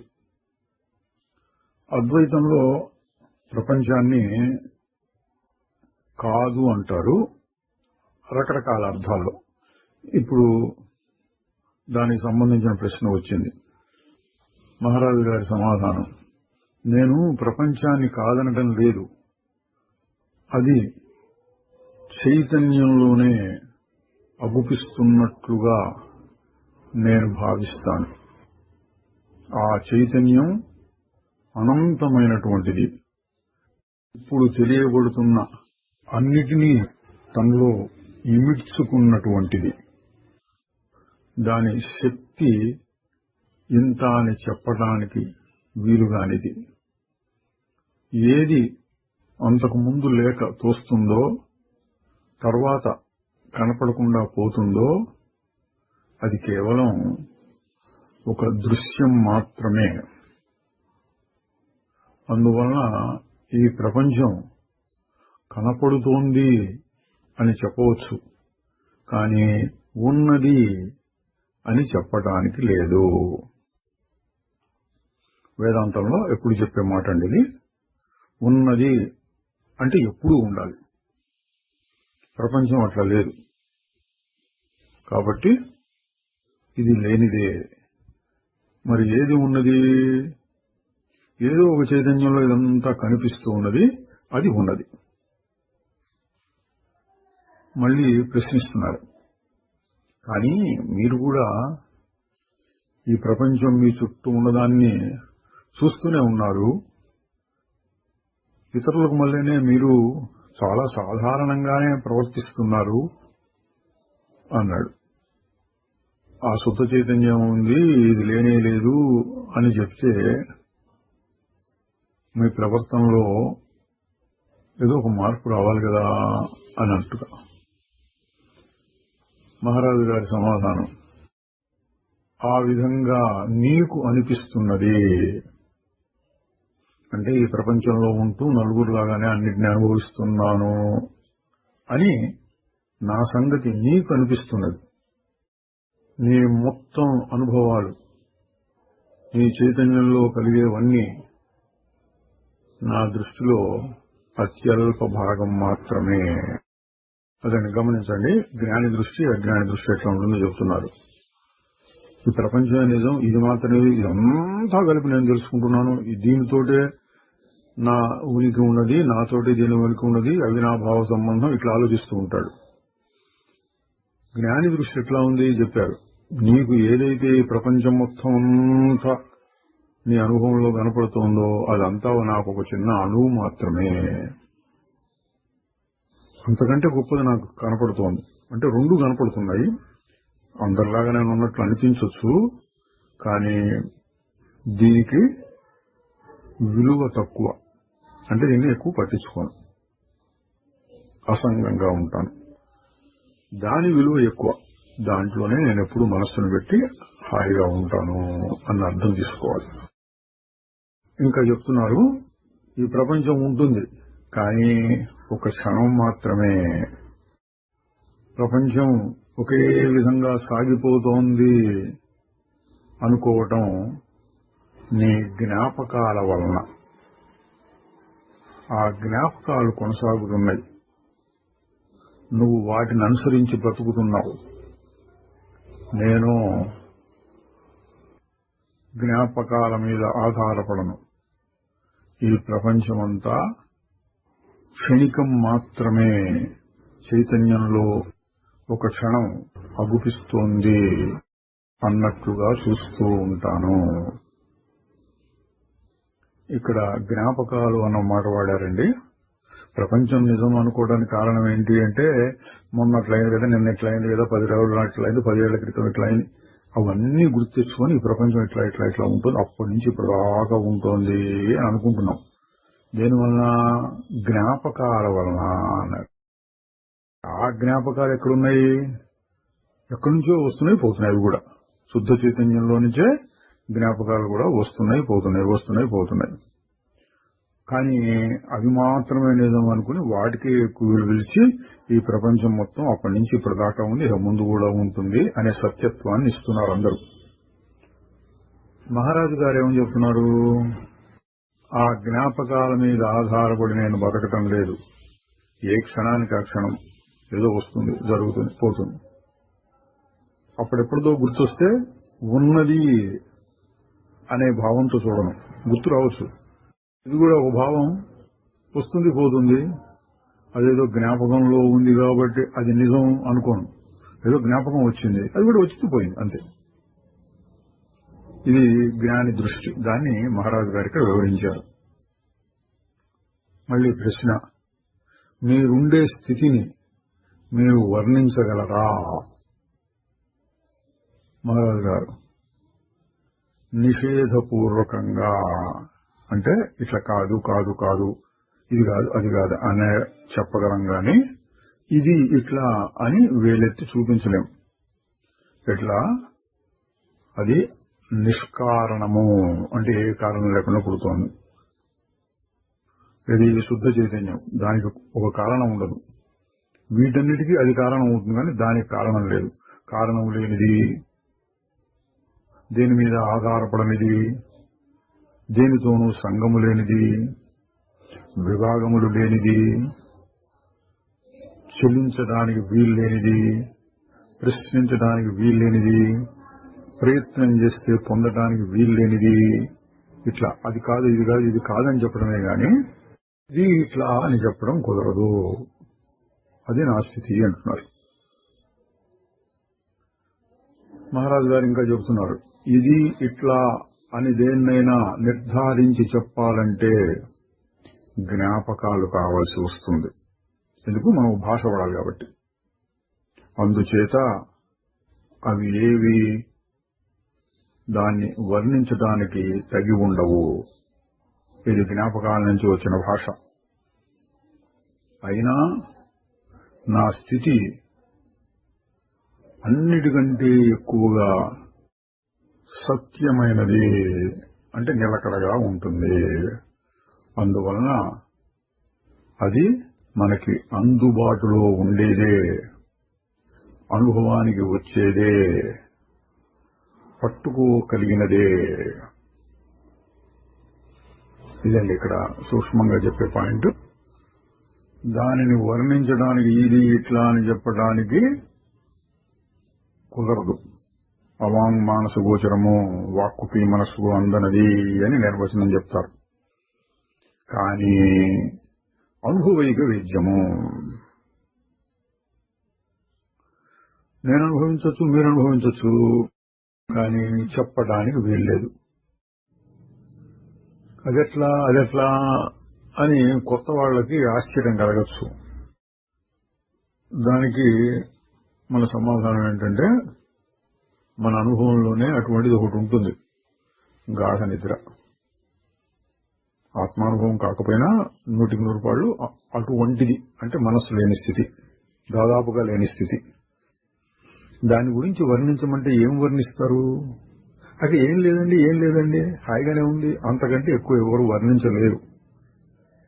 అది ఉపనిషత్తుల్లోనూ అట్లాగే వర్ణించారు, మహాత్ములు అందరూ అట్లాగే చెప్పారు, మనం కూడా అట్లాగే చెప్పుకోవాలి. ఆత్మానుభవం కూడా అంతే, హాయిగా ఉంటుంది, నీ నిజస్వరూపం అది ఎప్పుడూ ఉంటుంది. ఇటువంటివే కొన్ని మాటలు చెప్పాలి. ఇంకా గట్టిగా అడిగితే అవి కూడా పనికిరావు. ఎప్పుడూ ఉంటుంది అన్నా కూడా ఏమర్థం ఉంది అందులో? భూతకాలం, భవిష్యత్ కాలం, వర్తమాన కాలం, అన్ని స్థితుల్లోనూ అది ఉంటుంది. అన్ని అనేది కూడా మనస్సే. మనస్సు ఆగిపోయిన స్థితిలో అన్ని అనడానికి లేదు, ఎన్ని అనడానికి లేదు, వర్తమానం లేదు, భూతం లేదు, భవిష్యత్తు లేదు, ఏమీ లేదు, ఊరకు ఉంటుంది అంతే. కాబట్టి ఎప్పుడూ ఉంటుంది అని చెప్పడం కూడా తప్పే అయిపోతుంది ఆ స్థితి నుంచి చూసినప్పుడు. అందుకని ఏం చెప్పాలి? చెప్పడానికి వీలు లేదు అని అక్కడ చెప్పాలి. మహారాజు గారు కూడా అదే చెప్పారు. ఇప్పుడు ప్రశ్న ఇందాక అడిగిందే మళ్ళీ అడుగుతున్నారండి. కానీ మీరు మాలాగానే చూస్తున్నారు, వింటున్నారు కదా. మహారాజు గారు ఇందాక చెప్పింది మళ్ళీ చెప్పాలి. అవును, నేను మీలాగే చూస్తున్నట్లు, వింటున్నట్లు, మాట్లాడుతున్నట్లు, పనిచేస్తున్నట్లు కనపడతాను, మీకు కనపడతాను అని. కానీ అవన్నీ నా దృష్టిలో జరుగుతున్నాయి. ఎట్లా? ఆహారం జీర్ణం కావటంలాగా, శరీరం మీద చెమట పోయటంలాగా అన్ని వాటంతరూ జరుగుతున్నాయి. ఇవి చూడటం, వినటం, పనులు చేయటం, సుఖదుఖాలు, రాగద్వేషాలు ఇవన్నీ కూడా వాటంతట అవి జరుగుతున్నట్లుగా నాకు అనిపిస్తుంది. ఈ శరీరము, మనస్సు అనేటువంటి ఒక యంత్రం దాని సంగతి అది చూసుకుంటూ ఉంటుంది. నాకు దానితో సంబంధం లేదు. మీ ఒంటి మీద వెంట్రుకలు మొలిపించుకోవడానికి మీరు ఏమీ ప్రయత్నం చేయనక్కర్లేదు. అట్లాగే నేను కూడా మాట్లాడే మాటల గురించి గాని, చేసే పనుల గురించి గాని ఆలోచించనక్కర్లేదు. అవి జరుగుతాయి. నాకు సంబంధం ఉండదు. అందువలన నా ప్రపంచంలో ఎన్నడూ ఏది చెడుగా జరగదు. ఇక్కడ చూడండి, చివరి మాట, నా ప్రపంచంలో ఏది చెడుగా జరగదు అంటే ఏది జరిగినా ఇందాక చెప్పినట్టు అంగీకరిస్తారు ఆయన. ఏది జరిగినా వచ్చింది పోతుంది అట్లా అంగీకరిస్తూ ఉంటే ఇక చెడు అన్న మాటే ఉండదు. అంతా నడుస్తూ ఉంటుంది. ఇంకొంచెం తేలిగ్గా అర్థమయ్యేటట్టు చెప్పండి అంటే ఈశ్వరుని పట్టుకోవచ్చు. ఈశ్వర సంకల్పం. మహారాజు గారు ఎందుకు ఈశ్వరుడు అనే మాటను ఎక్కువగా వాడటల్లా. బహుశా ఈ వచ్చిన వాళ్ళు ఎక్కువ మంది విదేశాల వాళ్ళు హేతువాదం ఎక్కువగా పెట్టుకుని వస్తారు. దేవుడు ఉన్నాడా లేడా అంటే మళ్ళీ దేవుడు అనగానే మళ్ళీ అదొక పెద్ద చర్చ అవుతుంది. దాంతో పెట్టుకోకుండా అవి జరుగుతున్నాయి. ఎటగో జరుగుతున్నాయి. కొంచెం దేవుడు అంటే నమ్మకం గలవాళ్ళు కొంచెం తేలిగ్గా అర్థం కావడానికి వాళ్ళంతా ఎట జరుగుతాయి అంటే ఈశ్వరుడు చేయిస్తున్నాడు అంటారు. రమణ మహర్షి గారు కూడా అప్పుడప్పుడు ఈశ్వరుడు అనే మాటను వాడేవాళ్ళు. ఈశ్వర సంకల్పం పనిచేస్తుంది, నీ అహంకారం ఆగిపోతే ఈశ్వర సంకల్పం పనిచేస్తుంది అనేవారు. తరువాత అధ్యాయం 8 ఆత్మ మనస్సుకు అతీతంగా ఉంటుంది. ఈ అధ్యాయం పేరు. ప్రశ్న: నేను చిన్నతనంలో పూర్తి ఆనందం, పట్టరాని ఆనందం అని కూడా అనొచ్చు, అటువంటి స్థితుల్ని అనుభవించాను. కానీ తర్వాత అవి పోయినాయి. నేను భారతదేశానికి వచ్చిన తర్వాత, ముఖ్యంగా మిమ్మల్ని కలిసిన తర్వాత అవి మళ్లీ వస్తున్నాయి. కానీ అవి ఎంత అద్భుతమైన స్థితులైనా నిలిచి ఉండటం లేదు. అవి వస్తున్నాయి, పోతున్నాయి. మళ్లీ ఎప్పుడు వస్తాయో తెలియదు. నిసర్గదత్త మహారాజు గారు చెబుతున్నారు, మనస్సులో కలిగిన ఎటువంటి స్థితి అయినా ఎట్లా నిలుస్తుంది? ఎందుకంటే మనస్సే నిలకడలేనిది. ప్రశ్న: నా మనస్సుని నిలకడగా ఎట్లా ఉంచగలను? మహారాజు గారు: నిలకడలేని మనస్సు తనను తాను నిశ్చలంగా ఎట్లా చేసుకుంటుంది? చేసుకోలేదు. మనస్సు యొక్క స్వభావం అటు ఇటు తిరుగుతూ ఉండటం. నువ్వు చేయవలసింది ఏంటంటే నీ ధ్యాస అంటే దృష్టి, ఏకాగ్రతను మనస్సుకు అతీతమైన దాని యందు నిలుపు. ఆయన మళ్ళీ అది ఎట్లా చేయొచ్చు? మహారాజు గారు: అన్ని ఆలోచనలని ఒక్కటి తప్ప, అదే నేను అన్న ఆలోచన తప్ప, తక్కిన వాటన్నిటినీ నిరాకరించు. అంటే ఏ ఆలోచన వచ్చినా సరే వద్దు వద్దు, ఇది నాది కాదు, నాకు సంబంధం లేదు, వద్దు వద్దు, ఎందుకు అంటూ ఉండాలంటే అది నిరాకరించడం అంటే. అంటే దీని అర్థం ఏమొస్తుందండి? మనస్సులోని మరొక భాగాన్ని నిరాకరించాలి. భగవద్గీతలో వస్తుంది చూడండి, ఉద్ధరేదాత్మనాత్మానం అని. తనను తానే ఉద్ధరించుకోవాలి అంటే మనస్సుని మనస్సులోనే ఉద్ధరింపజేయాలి. మొదట్లో మనస్సు వ్యతిరేకిస్తుంది, కానీ ఓర్పుతో పట్టుదలతో కొనసాగిస్తూ ఉంటే ఫలితం కనపడుతుంది. మనస్సు నిశ్చలంగా ఉంటుంది. ఒకసారి అది నిశ్చలమైతే తర్వాత జరగవలసినవన్నీ వాటంతటవి జరగటం మొదలు పెడతాయి. నీ ప్రమేయం లేకుండానే జరగటం మొదలు పెడతాయి. ఆయన మళ్లీ ప్రశ్న, నేను నా మనస్సుతో చేస్తూ ఉన్న అంతులేని పోరాటాన్ని వదిలించుకోగలనా? మహారాజు గారు, నువ్వు చేయవచ్చు. నీ జీవితాన్ని ఎట్లా వస్తే అట్లా స్వీకరిస్తూ ఉండు, కానీ మనస్సు బాగా చురుకుగా పరిశీలనగా వచ్చేదాన్ని రాణిస్తూ రానిదాన్ని కోరకుండా ఉండాలి. సహజమైన విషయాల్ని సహజంగా చేస్తూ కష్టాలొచ్చినా సుఖాలొచ్చినా స్వీకరిస్తూ ఉండాలి. ఇది కూడా ఒక పద్ధతే అన్నారు. అంటే నేనెవరు అని అదే ధ్యాసలో దాని ఉండవు అని ఇంతకుముందు చెప్పారు, ఇప్పుడు కూడా చెప్పారు. ఇంకో రకంగా చెబితే ఏదెట్లా వస్తే దాన్ని ఎట్లా స్వీకరిస్తూ ఉండు, ప్రపంచంలో ఉంటూ వ్యవహారం చేస్తూ, కానీ ప్రత్యేకంగా దేన్ని కావాలి వద్దు అనకుండా ఉంటే ఇది కూడా ఒక పద్ధతే అన్నారు. నిజానికి రెండు ఒకటేనండి. ఎందుకంటే తన స్వరూపం తెలియకుండా ఈ విధంగా చేయలేరు. అందుకని మహారాజు గారు ఏం చెప్పారు, ముందు నేను అన్న భావంతో ఉండి దాన్ని పరిశీలిస్తూ చురుకుగా నీ స్వరూపాన్ని తెలుసుకో. వ్యవహారం ఎట్లా చేయాలి అంటే ఈ విధంగా, వచ్చిందాన్ని రాని, పోయిందాన్ని పోని, నువ్వు దాని గురించి ఆందోళన పడకు. అంటే రెండు చెప్పినట్టు ఏంటండి, మనస్సులో ఆత్మ మీద ధ్యాస పెట్టాలి, వ్యవహారంలో వస్తే రాని పోతే పోని అన్నట్లు ఉండాలి. ఆయన ప్రశ్నిస్తున్నాడు, అట్లాగైతే నేను పెళ్లి చేసుకోవచ్చు, పిల్లల్ని కనొచ్చు, పెద్ద వ్యాపారాలను కూడా నిర్వహించవచ్చు, ఆ విధంగా సుఖంగా ఉండొచ్చు అన్నాడు. ఆయనకి ఇంకా పెళ్లి కాలేదు కావాలండి. మహారాజు గారు చెప్తున్నారు, తప్పకుండా. అయితే నువ్వు సుఖంగా ఉంటావో లేవో, ఏది ఎట్లా వచ్చినా నువ్వు దాన్ని స్వీకరించాలి అన్నారు. చూడండి, మహారాజు గారు చెప్పిన దాన్ని ఆయన ఎట్లా అర్థం చేసుకున్నాడు.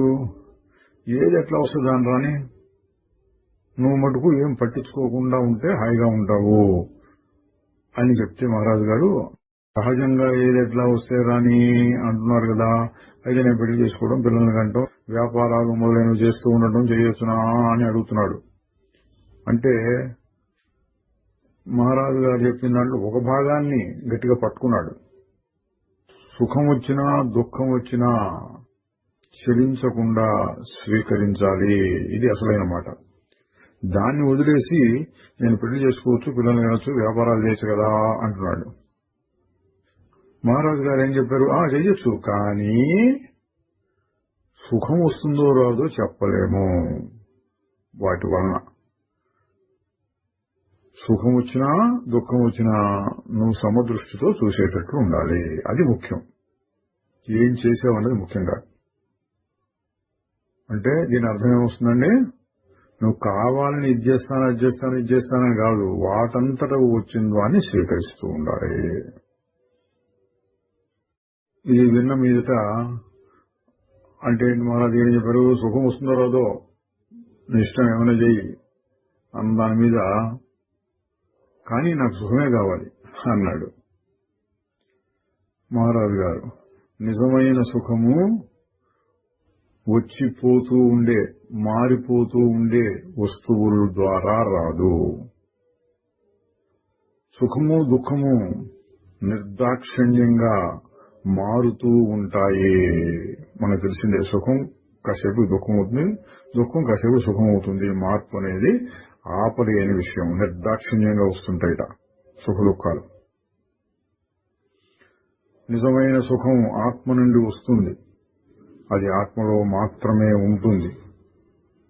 నీ నిజస్వరూపాన్ని కలుక్కో, అన్నీ వాటంతర చక్కబడతాయి.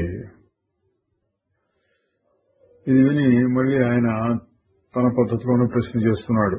నా నిజస్వరూపం శాంతము ప్రేమ అయ్యుంటే మరి నాకు అది ఎందుకు ఇంత అలజడితో ఉన్నట్లు కనపడుతోంది?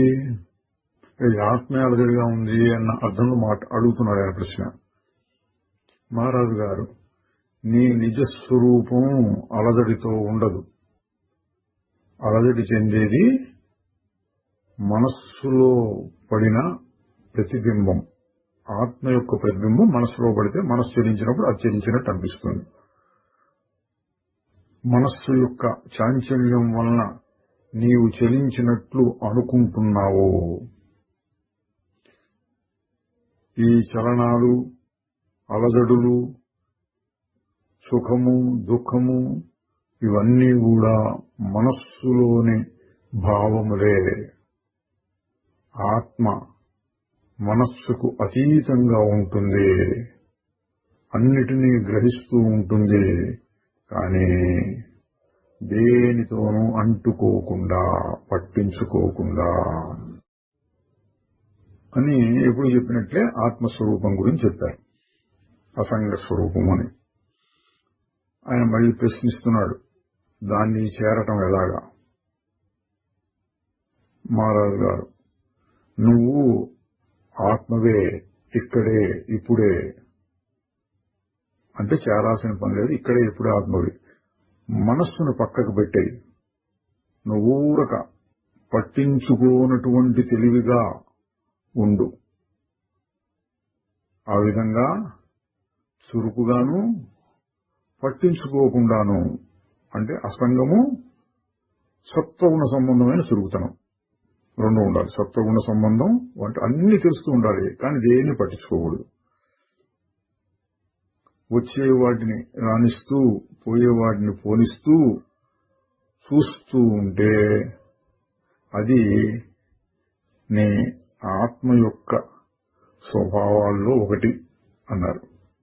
స్వభావాల్లో ఒకటి అంటే ఊరకుండటము, ఆనందంగా ఉండటము, హాయిగా ఉండటము, అసంగంగా ఉండటం, ఇటువంటివన్నీ చెప్పారుగా, అందులో ఇది ఒకటి. ఊరకు చూస్తూ ఉండటం కూడా నీ స్వభావంలో ఒకటి. ఆయన మళ్ళీ అదే ప్రశ్న, నేను అలజడుతూనే ఉంటున్నాను, నేను శాంతాన్ని ఎలా పొందగలను? ఇప్పుడు మహారాజు గారు ఆయన తగినట్టుగా చెబుతున్నారు, నీకు ఎందుకు అసలు శాంతం కావాలి అన్నారు. ప్రశ్న, హాయిగా ఉండటం కోసం. మహారాజు గారు, ఇప్పుడు నువ్వు హాయిగా లేవా అన్నారు. ఆయన, లేదు. మహారాజు గారు, నిన్ను సుఖం లేకుండా చేసేది ఏది? ఆయన చెప్పుకుంటున్నాడు, నాకు కావలసినవి దొరకటం లేదు, వద్దనుకున్నవి వస్తున్నాయి. మహారాజు గారు, ఓహో, అయితే దాన్ని తలకిందులు చేయి. ఏది ఉన్నదో దాన్నే కావాలని కోరుకో, ఏది రావటం లేదో దాన్ని వద్దనుకో అని కొంచెం చమత్కారంగాను ఘాటుగాను చెప్పారు. ఆయన మళ్ళీ అన్నాడు, కాదు కాదు, నాకు సుఖమే కావాలి, బాధాకరమైన వాటిని నేను కోరుకోలేను. మహారాజు గారు, ప్రతి సుఖము శారీరకంగాని మానసికంగాని అనుభవించడానికి ఏవో వస్తువులు కావాలి. ఆ వస్తువులో ఎప్పుడూ మారుతూ ఉంటాయి, తరిగిపోతూ ఉంటాయి. అవిచ్చే సుఖాలు కూడా సహజంగానే హద్దులకు లోబడే ఉంటాయి. నువ్వు సుఖాన్ని కోరుకోవడం ఎందుకంటే ప్రస్తుతం దుఃఖం ఉంది అనుకుంటున్నావు కాబట్టి. మరి సుఖాన్ని కోరుకోవటం అది మరింత దుఃఖాన్ని కలిగిస్తుంది. ఇది ఒక విషమ వలయం అన్నారు. అంటే నాకు బాలేదు, నాకు దుఃఖంగా ఉంది, సుఖం కావాలి అనుకుంటున్నావు. సుఖం కావాలి అనుకోవడంలోనే మళ్ళీ కొత్త దుఃఖం వస్తుంది. ఆ దుఃఖాన్ని తగ్గించుకోవడం మళ్ళీ సుఖం కావాలంటావు. సుఖం కోసం అరులాడుతుంటే మళ్ళీ దుఃఖం వస్తుంది. ఈ విధంగా విషమ చక్రం. దుఃఖం, సుఖం మీద కోరిక, ఇంకా దుఃఖం, మళ్ళీ సుఖం మీద కోరిక, ఇంకా దుఃఖం, ఇట్లా తిరుగుతూ ఉంటుంది విషమ చక్రం అంటే అది. ఆయన మళ్ళీ అడుగుతున్నాడు, అదంతా నాకు అర్థమవుతోంది, మనస్సులో అటువంటి గజిబిజి ఉన్నది, కానీ దాని నుంచి బయటపడటం ఎట్లా? నిసర్గదత్త మహారాజు గారు చెప్తున్నారు, మనస్సులో జరిగే వ్యాపారాల్ని, అది పనిచేసే పద్ధతిని చక్కగా పరిశీలించటమే నీకు మార్గాన్ని చూపుతుంది. నీ తికమక గజిబిజి అంతా మనస్సులోనే ఉన్నది. నువ్వు దానికి ఎదురు తిరిగి ఎన్నడూ ప్రశ్నించలేదు. నువ్వు దుఃఖాలకు మాత్రమే ఎదురు తిరుగుతున్నావు. చూడండి, గంభీరమైనటువంటి మాటలండి. దుఃఖానికి ఎదురు తిరిగి నాకొద్దు అంటున్నావు, కానీ అసలు దుఃఖం ఎందుకు వస్తోంది? నాకు సుఖం లేదు అనుకుని, సుఖం కావాలి అనుకుని ఏదో ప్రయత్నాలు చేయటం వలన. ఆ విషయాన్ని అర్థం చేసుకో. ఆ తికమక ఉంది మనసులో. సుఖస్వరూపాన్ని సుఖస్వరూపంగా చూసుకోలేకపోవటం, దానికి వ్యతిరేకంగా, దానికి ఎదిరించి దాన్ని సరి చేసుకోకుండా దుఃఖముద్దు ఎట్లా సరి చేసుకోవాలి, దుఃఖముద్దు ఏదో రకంగా సుఖం పొందాలి అని ఇట్లా ఆలోచిస్తున్నావు అని అర్థం.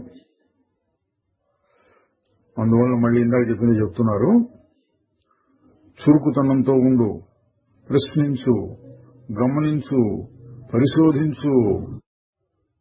నీ మనస్సులోని అజ్ఞానం, తికమక ఏమిటి, అది ఎట్లా పనిచేస్తోంది, ఇదంతా చక్కగా అవగాహనకు తెచ్చుకో. ఆ ప్రక్రియ అంతా నీకు స్పష్టం అయినప్పుడు నువ్వు ఆ తికమక నుండి బయటపడగలవు. అంటే ఏంటంటే, మనస్సులోని అజ్ఞానాన్ని చక్కగా పరిశీలించటం కూడా ఒక రకమైన సాధన. దాన్ని ఏమిటి, అజ్ఞానం ఎట్లా వస్తుంది, ఎట్లా పనిచేస్తుంది, ఏ విధంగా బాధ పెడుతోంది అని చూస్తూ ఉంటే అది సహజంగా మారిపోయేది, నిజంగా ఉనికి లేనిది. కాబట్టి అది పక్కకు తప్పుకునే నీ ఆత్మస్వరూపం బయటపడుతుంది. అంటే సూటిగా ఆత్మ ఏది, నేనంటే ఎవరు, అట్లా చూడొచ్చు. అది కూడా చెప్పారు. ఇంకొక రకంగా అసలు ఏంటి మనస్సులో గజిబిజి ఎందుకుంది, సుఖం ఎందుకు కావాలంటుంది, సుఖం దానికి లేదా, ఎందుకు సుఖం కోసం అరువులు చేస్తోంది, ఈ విధంగా ప్రశ్నించటం కూడా అక్కడికే చేరుస్తుంది అని. ఇంత విన్న తర్వాత ఆయన మళ్ళీ ఒక కింది స్థాయి ప్రశ్న వేస్తున్నాడు. తన మనస్సులో ఉన్న ఒక వాసన, నాకు శాశ్వతత్వం కావాలి అని ఉన్నది, కానీ అది ఎక్కడా దొరకటం లేదు. ఈయన అభిప్రాయం ఏంటంటే, శాశ్వతంగా ఉండేటటువంటి ఏదో ఒక కట్టడం లాంటిది నిర్మిస్తే శాశ్వతంగా ఉంటే నేను శాశ్వతంగా ఉన్నట్టు, తన పేరు నిలబడిపోయేటట్లు ఆ అర్థంలో చెప్పాడండి.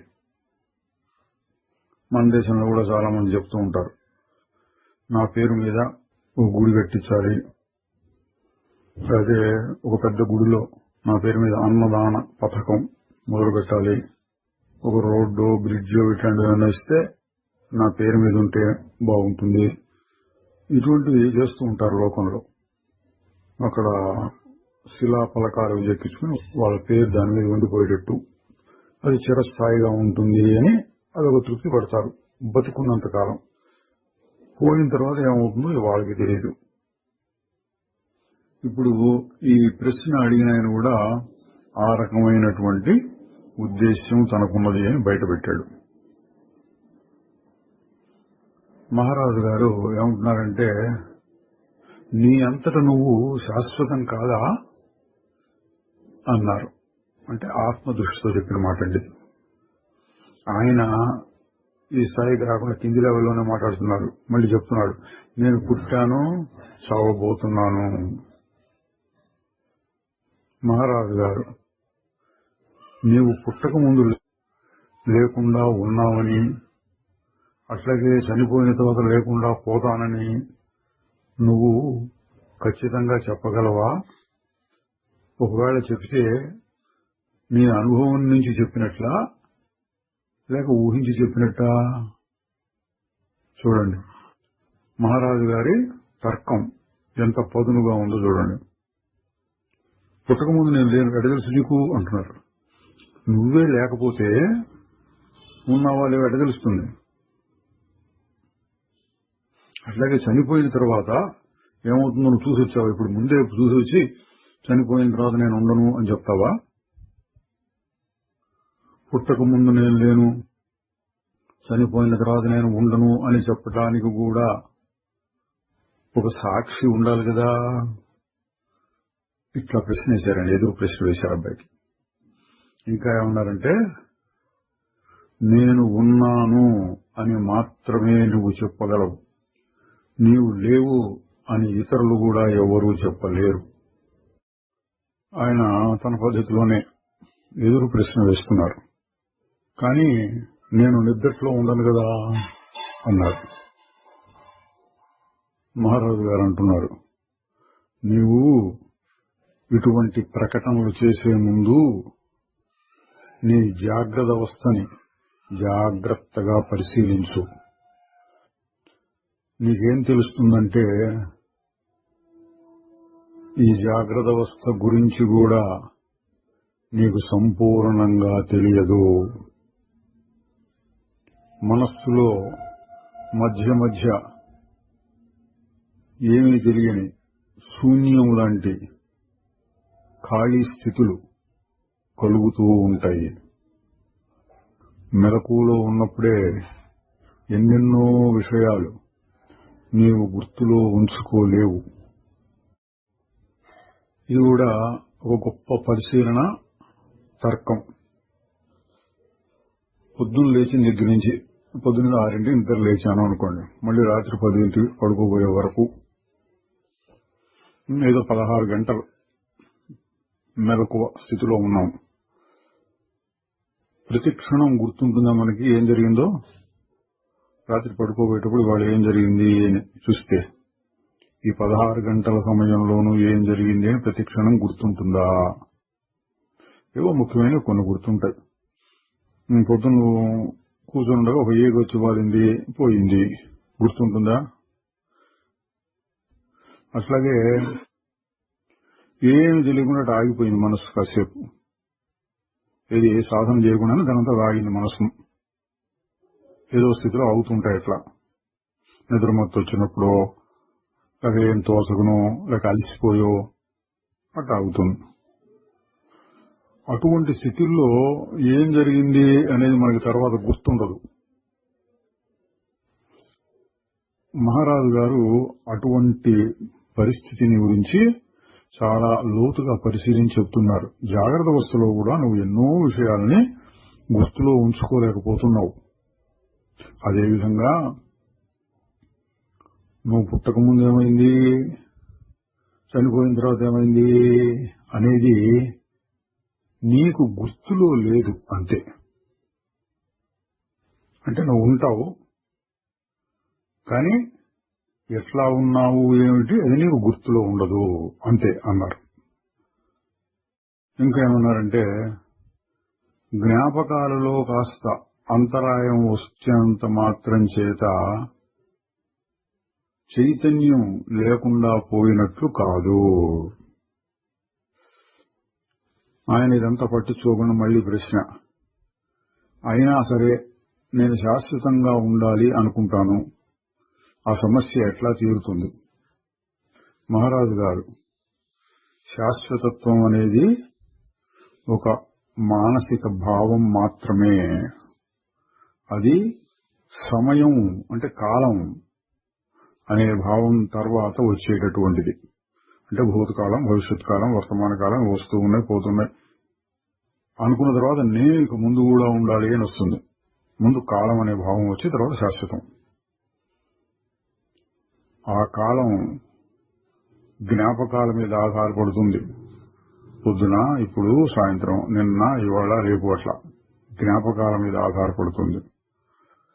నీకు శాశ్వతత్వం కావాలి అంటే ఈ సమయం అలా కొనసాగుతూ కొనసాగుతూ కొనసాగుతూ ఉంటే ఆ కాలం నిండా నీవు ఉండాలి అని అర్థం. అంటే మనస్సు అనే దానికి శాశ్వతత్వాన్ని కల్పించాలి అనేది నీ అభిప్రాయంగా కనిపిస్తుంది. ఎందుకు? జ్ఞాపకాలు, నిన్న, ఇవాళ, రేపు అనేది జ్ఞాపకం. ఆ జ్ఞాపకాల్లో నేనెంతో కాలం ఉండాలి అంటే మనస్సుకు శాశ్వతత్వం కావాలంటున్నావు. అది కుదరదు. ఆయన ఇప్పుడు అడుగుతున్నాడు, అయితే శాశ్వతమైనది ఏది? మహారాజు గారు ఇప్పుడు సాధారణ స్థాయిలో, మనకు అర్థమయ్యే స్థాయిలో చెబుతున్నారు. ఏది కాలంతో పాటుగా మార్పు చెందకుండా ఉంటుందో అది. మారిపోయేటటువంటి వస్తువును శాశ్వతంగా నిలబెట్టలేవు. ఏది మారదో అదే శాశ్వతం. మీరు చెప్పే విషయాలు కొంతవరకు నా అవగాహనలో ఉన్నాయి. నాకు ఇంకా ఇంకా ఏదో తెలుసుకోవాలని లేదు. నాకు శాంతం కావాలి అన్నాడు. ఇప్పుడు ఇందాకేమో ఒక కట్టడం లాంటిది ఏదన్నా నా పేరు మీద చిరస్థాయిగా నిలిచిపోయేది కావాలన్నాడు. ఇప్పుడు నాకు శాంతం కావాలి అన్నాడు. మహారాజు గారు కొంచెం గట్టిగానే చెబుతున్నారు. శాంతమా? నువ్వు అడిగితే చాలు వస్తుంది అన్నారు. ఆయన నేను ఇప్పుడు అడుగుతున్నాను అన్నాడు. మహారాజు గారు, నువ్వు చిత్తశుద్ధితో నిజాయితీగా నీ మనస్సు హృదయం అన్నీ పెట్టి అడగాలి అన్నారు. అంటే నువ్వు సరిగ్గా అడగట్లా. ఒకసారేమో అది కావాలంటావు, ఒకసారి ఇది కావాలంటావు, భార్య పిల్లలు వ్యాపారము కావాలంటున్నాడు, ఒకసారేమో పెద్ద కట్టడాలు మొదలైనవి పేరు నిలుపుకునేటట్టు కావాలంటున్నాడు. అట్లా కాదు, చిత్తశుద్ధితో నీ మనస్సు మొత్తం దీని మీద పెట్టి శాంతం కావాలి నువ్వు అడగాలి అన్నాడు. అప్పుడు నీకు వస్తుంది. మళ్లీ ప్రశ్న, ఎట్లా కుదురుతుంది అన్నారు. నీ మనస్సుని అలజడికి గురి చేసే వాటన్నింటి నుంచి నువ్వు దూరం అయిపో. శాంతాన్ని భంగపరిచే వాటన్నింటినీ వదిలేసుకో. నీవు శాంతాన్ని పొందాలంటే దానికి అర్హత ఉండాలి. ఏం అర్హత అండి? మనం మామూలుగా చెప్పినదే. జ్ఞానానికి అర్హత ఏంటంటే ముందు వైరాగ్యము, ముముక్షుత్వం. ఆ అర్థంలో చెప్పారు. అన్నిటిని వదులుకో. అటువంటి అర్హత నీకుంటే ఇది వస్తుంది. ఆయన అంటున్నాడు, నేనా? నా శాంతాన్ని నేనే పోగొట్టుకుంటున్నానా? మహారాజు గారు, అవును, నీ కోరికలకి భయాలకి నువ్వు బానిసవైపోయి పోగొట్టుకుంటున్నావు శాంతాన్ని. ఆయన మళ్లీ ప్రశ్న, అవి సమంజసమైనవి అయితే కూడా వాటి పట్టుకోకూడదా? అంటే ఇంకా ఇది ఉందన్నమాట అండి. కోరికలను తీర్చుకుంటూ ఒకవైపు శాంతాన్ని పొందాలి అని. అవి సమంజసం ఏది? కోరికలు సమంజసమైనవి అయితే కూడా వదులుకోవాలా అంటున్నాడు. మహారాజు గారు, నీవు శుద్ధమైన మనస్సుని, శుద్ధమైన హృదయాన్ని కోరుకో. నువ్వు చేయవలసిందంతా ప్రశాంతంగా, చురుకుగా నీ స్వరూపమేమిటి అన్నదాన్ని విచారణ చేస్తూ ఉండు. శాంతానికి ఇది ఒక్కటే మార్గం. నిసర్గదత్త మహారాజుకి జై. చిదానందరూప శివోహం శివోహం.